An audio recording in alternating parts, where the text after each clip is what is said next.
muchas gracias por estar aquí y a toda la gente de museos que veo con mucho cariño, con mucho gusto, porque hoy estamos de fiesta. Aquí está nuestra secretaria técnica, está nuestro coordinador nacional de museos y exposiciones, está Tere Márquez, entrañable para el mundo de los museos, está Marco Barrera también, Ina a veces no, pero siempre con nosotros. En fin, una serie de personas que algunos somos trabajadores de base también aquí presentes. Gracias a la convocatoria que tiene la maestra Julieta Gil, directora de este recinto, el cual vemos en unas condiciones muy dignas y por lo cual también la felicitamos.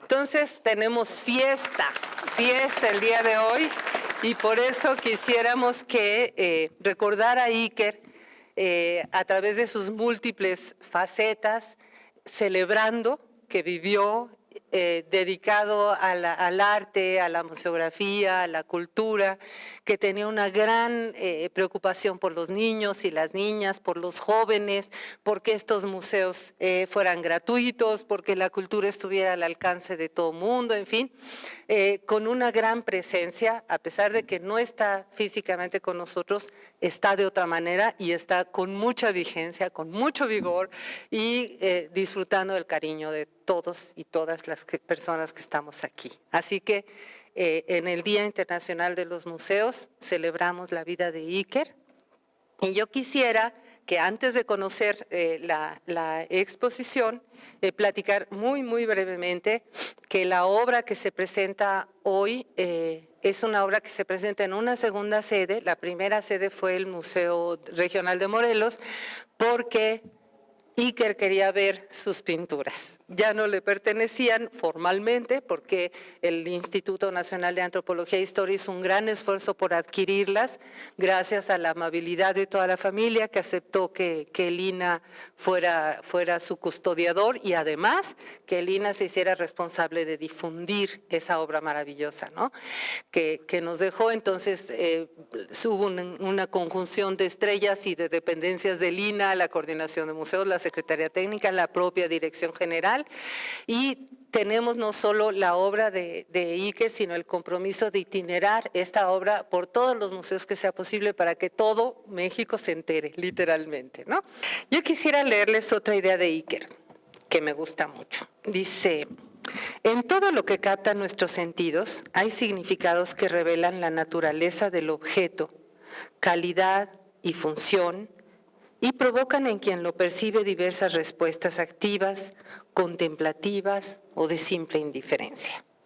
Con esta idea le doy la palabra a el maestrísimo Alfredo Hernández, que ya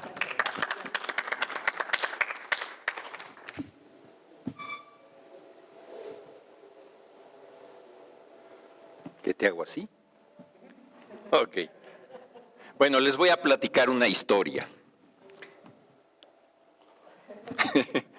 En el año de 1996, recibí una llamada de mi tío Iker, quien me invitaba a acompañarlo a impartir un curso en el Museo de Antropología de Jalapa.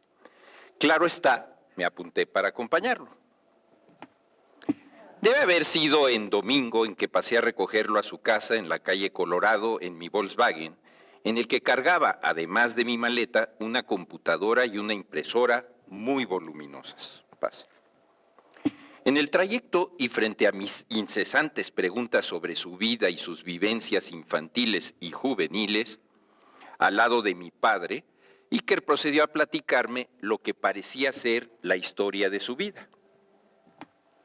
Y haciendo memoria, recuerdo que la que tal vez me impactó más que las historias de creación de museos en el Cairo y en Lausana, fue su trayectoria como empleado de la CONASUPO. Me habló sobre el diseño y construcción de miles de silos creados como alternativa para almacenar maíz y otros granos en las tierras de los campesinos. Al respecto me platicó que en función de este trabajo tuvo que viajar por toda la República Mexicana. Así conoció su país y adquirió una conciencia sobre la grandeza de México. Eso no es propaganda para la exposición, ¿eh? También me platicó de sus paseos y campamentos con el abuelo Alfonso, con mi padre y sus hermanos, a múltiples lugares, entre ellos el río de Churubusco, lo que no dejaba de sorprenderme porque me hablaba de aquella ciudad que yo ya no había podido conocer. ¿Pasa? Y me platicó de cómo cuando era joven, su padre lo comisionaba para acudir a cobrar la renta en los locales que tenía en la Merced. Ciertamente, yo estaba familiarizado con los negocios de la familia en la Merced, como la fábrica de platos y vasos de cartón, pero no había tenido la suerte de recorrer esta zona antigua de la ciudad y estas historias me resultaban muy atractivas. Otra historia más, la de su estancia como empleado en aquella innovadora tienda departamental Sears Roebuck, ¿pasa?, en donde, según me dijo, realizó sus primeras prácticas museográficas al diseñar y montar aparadores de lencería y ropa de moda estacional. Pasa. Ya instalados en aquel hotel icónico de Jalapa y tomando en cuenta que teníamos una tarde entera disponible, pregunté a Iker que cuál era su plan para el curso, que tendría una duración de 6 días. Y me contestó: pues voy a hablar de lo que me venga a la mente. Lo que a mí me resultaba incomprensible e inaceptable para mis rígidos parámetros. Por lo que logré que se sentara en un sofá y me fuera narrando lo que se le ocurría. Y así elaboramos un plan para cada uno de los días de la semana. Y un apunte con los conceptos más importantes del curso. Pero lo que finalmente sucedió con mi plan es que ya para el miércoles terminé diciéndole a Iker: olvida el plan, olvida los apuntes. Lo que estos jalapeños quieren es que les narres algunos de tus múltiples experiencias en la creación de museos. Y que les platiques, por ejemplo, cómo fue tu experiencia en la creación del Museo Olímpico en Lausana, o bien cómo fue tu peculiar relación con el gobernador Agustín Acosta Lagunes, el pintoresco cacique posrevolucionario que emprendió la creación de uno de los más importantes museos del país. Pasa. Así las cosas, el curso resultó finalmente divertido y emocionante y sobre todo participativo. No se dejen engañar por esta foto en que los participantes parecen aburridos, ya que corresponde al momento en que a mí me tocaba exponer los conceptos básicos de la museografía y pues nadie pelaba, ¿no? Pasa. Desde el año 1993, yo me encontraba a cargo del Museo del Caracol. Esto es 3 años antes de ese viaje. Todo por culpa de mi muy querida colega Diana Bedoya, quien convenció a la maestra Cristina Payán, por aquel entonces coordinadora de museos de Lina, de que yo era una buena opción para este trabajo. ¿Pasa? Confieso que al instalarme en este museo y comenzar a revisar el archivo, me percaté de que había bocetos de maquetas realizadas por Iker. Y entonces caí en la cuenta de algo que hasta entonces desconocía, de que en buena medida este museo era su creación. Pasa. Invadido por la curiosidad y con una buena dosis de timidez, opté un día por visitar a Iker y decidí grabar una entrevista con él. Recuerdo que me obsesionaba el tema de las nuevas tecnologías. Se hablaba entonces de que los interactivos computarizados y el video terminarían por desplazar a los libros y a los museos. Pasa. Al manifestarle mi preocupación, Iker comentó con su característico tono amable y bonachón que el gran valor que tenía la Galería de Historia, por lo que nunca habría de perder su vigencia ante la niñez, era precisamente la contemplación de lo estático. Decía que al mirar un video, la atención del niño era conducida por la imagen en movimiento, lo que hacía imposible que el niño congelara su atención por un momento para observar algo con detenimiento. ¿Pasa? Pero que al mirar un diorama construido con figuras de barro y una escenografía con objetos, espacios interiores y paisaje, el niño era capaz de quedarse el tiempo que quisiera contemplando y dejando fluir su curiosidad, su inventiva y su propia interpretación. ¿Pasa? Las palabras de Iker me hicieron recordar aquella primera escena de la gran película de Ettore Scola, La noche de Varennes, que si no la han visto les recomiendo que la vean, ubicada en tiempos de la Revolución Francesa, en la que unos niños observan a través de una mirilla un teatrino formado por escenografías movibles que presentaban el drama de la captura y la muerte de los reyes de Francia, Luis XVI y María Antonieta. ¿Pasa? Y me hicieron recordar también aquellas representaciones que se llevaban a cabo en el siglo XVIII, en las que se narraba una historia con escenografías en tela intercambiables. Pasa. O bien las escenografías creadas en diversos países del mundo, destinadas a provocar la admiración y la contemplación de los niños, como esta representación de la vida conventual. Pasa. Además de los originales dioramas sobre la Navidad creados por el Museo del Grabado en Marbella, España, o bien esta otra sobre el teatro japonés tradicional, o, pasa, algunas de las fascinantes representaciones de escenas típicas del pueblo o de la ciudad en pequeñas cajas abiertas de madera que forman parte de la artesanía mexicana tradicional. Pasa.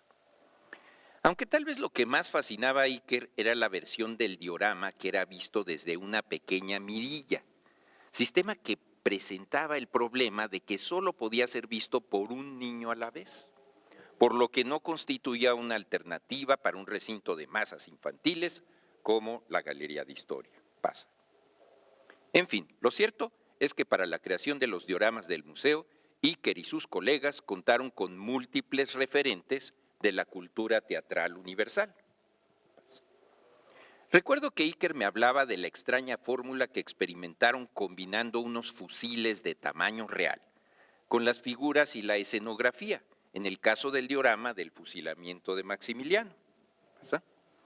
En tanto, volvemos aquí, Julieta, que yo le comentaba el impacto que me causaba observar la escena del Pípila incendiando el portón de la Alhóndiga, ya que habían logrado representar magistralmente las grandes dimensiones de la fortaleza de la Alhóndiga, el portón dañado por el fuego, además de la musculatura, ¿ya pasamos? Eso. Y la peculiar posición corporal del minero que revelaba el esfuerzo sobrehumano que se encontraba realizando. Pasa. Comentábamos que otra de las genialidades había sido el diorama de la Decena Trágica, que constituyó un magnífico logro de la perspectiva y de la volumetría, ya que se lograba que el espectador no pudiera distinguir en dónde terminaba la representación volumétrica y dónde empezaba la pintura. Pasa. ¿Y qué decir del diorama de la Hacienda Pulquera Porfiriana? Otro logro fenomenal del manejo de la perspectiva. Pasa. Las maquetas y dioramas creadas por la imaginación y la habilidad de Iker, Julio Prieto y Mario Sirete, entre otros, no solo dejaron huella en nuestras mentes infantiles, transmitieron una valoración por la historia de nuestro país. También dejaron una huella profunda en la creación de medios de comunicación y seguramente constituyeron la punta de lanza para la promoción del arte de las maquetas y dioramas que ha sido adoptado por múltiples museos, casas de cultura y espacios públicos. Pasa. A fines de los 90, Iker me invitó a participar con él en la realización de exposiciones infantiles para el entonces Conaculta en diversas estaciones del metro. La primera exposición que realizamos llevaba por nombre Tradiciones Mexicanas sobre Navidad. Recuerdo que al reunirnos por primera vez para emprender este trabajo, en cuestión de minutos, Iker realizó los bocetos para crear grandes dioramas con escenas sobre las celebraciones populares de diversas regiones. Y lo digo en serio, o sea, era sentarse 5 minutos, garabatear y ya estaba el diorama, ¿no? Pasa. Una siguiente exposición giraba en torno al tema del viento. Había que representar todo aquello que tuviera que ver con este elemento de la naturaleza, lo que incluía la tecnología y los aparatos que fueron movidos por el viento, aunque parecía que lo que más movía el viento era la imaginación, la creatividad y el mito de las sociedades humanas. Por supuesto que el primer diorama tendría que representar a Don Quijote enfrentándose a los molinos de viento. Por desgracia no tenemos una foto de ese diorama porque sería genial. Otro diorama representaría la popular leyenda neerlandesa del holandés errante, que relataba la historia de una embarcación condenada a vagar para siempre por los océanos del mundo, amenazando a los marineros a los cuales diera alcance con sufrir el mismo destino. Pasa. También figuraba en esta exposición un diorama sobre el mago de Oz, en la que Dorothy, una niña de Kansas, es llevada por un tornado a la tierra de la fantasía, donde vive las más insólitas aventuras. Pasa. Es decir, para Iker el diorama seguía siendo uno de los pilares de la comunicación educativa, un medio que continuaba atrapando la atención de los niños y despertando su curiosidad por el conocimiento. Pasa. Recuerdo que un día, después de que Mayane e Iker salieron de una reunión familiar, mi mamá, aquí presente por ahí en la esquinita, pidió, no sé si ella se acuerda, pidió que los alcanzara porque se les había olvidado llevarse un pequeño pastel de chocolate. Alcancé a Iker en la calle antes de que abordara el auto y le entregué el postre en cuestión. Pasa. Y recuerdo que Iker, conmovido, me dijo que el decorado del pastel le hacía recordar al Astrodome de Houston. Aquí presente también. Pasa. Traigo a colación esta anécdota porque recuerdo que Iker se maravillaba de cosas pequeñas y aparentemente insignificantes, lo que a mí me parecía difícil de entender en aquellos tiempos. Pasa. Ahora, recuerdo que después de terminar el trabajo de sonorización de los dioramas del museo, que nos tomó como 2 años hacerlo, me aficioné a acudir algunos domingos para escuchar una por una las radiodramatizaciones y contemplando cada una de las escenografías. Fue entonces cuando me fui maravillando de la calidad estética y testimonial y de la fuerza expresiva de los dioramas, lo que a su vez me llevó a valorar el trabajo artístico desarrollado por Iker y el grupo creativo que lo acompañó en esta aventura. Pasa. Fue entonces cuando tal vez me acordé de mi primera visita a la Galería de Historia. Tenía yo seguramente 10 años de edad.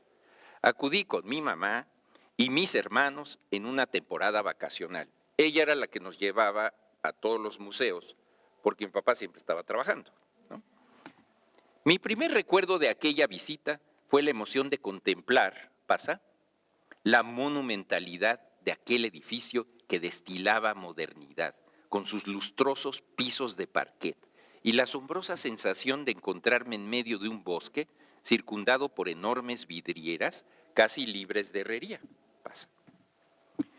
Otro recuerdo notable era el recinto de la Constitución, que en aquel momento me hizo evocar el sentimiento místico que me provocaba visitar el templo del Inmaculado Corazón de María en la Colonia del Valle, al que acudía cada domingo, más que para escuchar al sacerdote en la misa, para contemplar vitrales y pinturas que elevaban mi espíritu.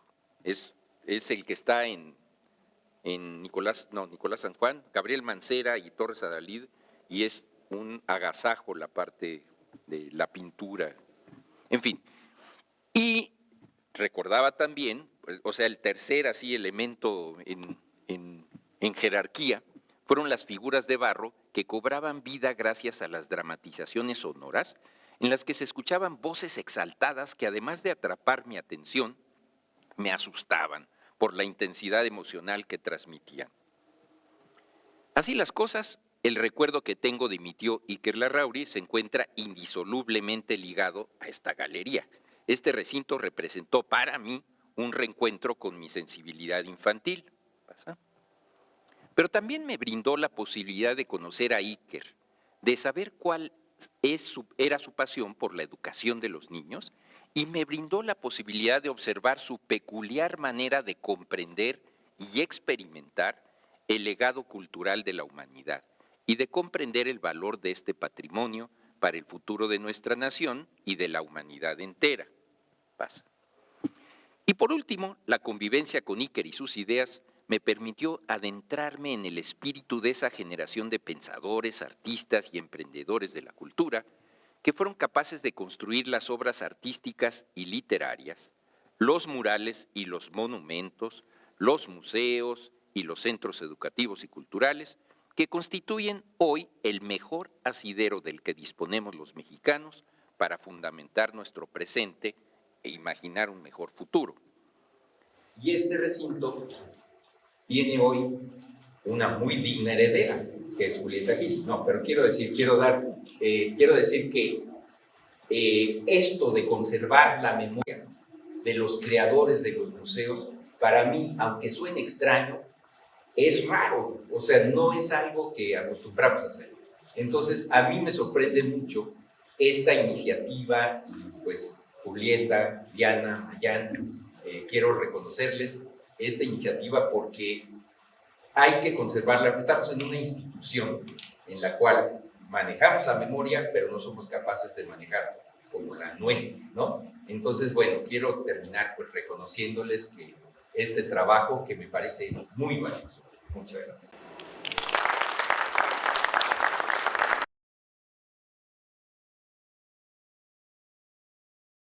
Gobierno de México.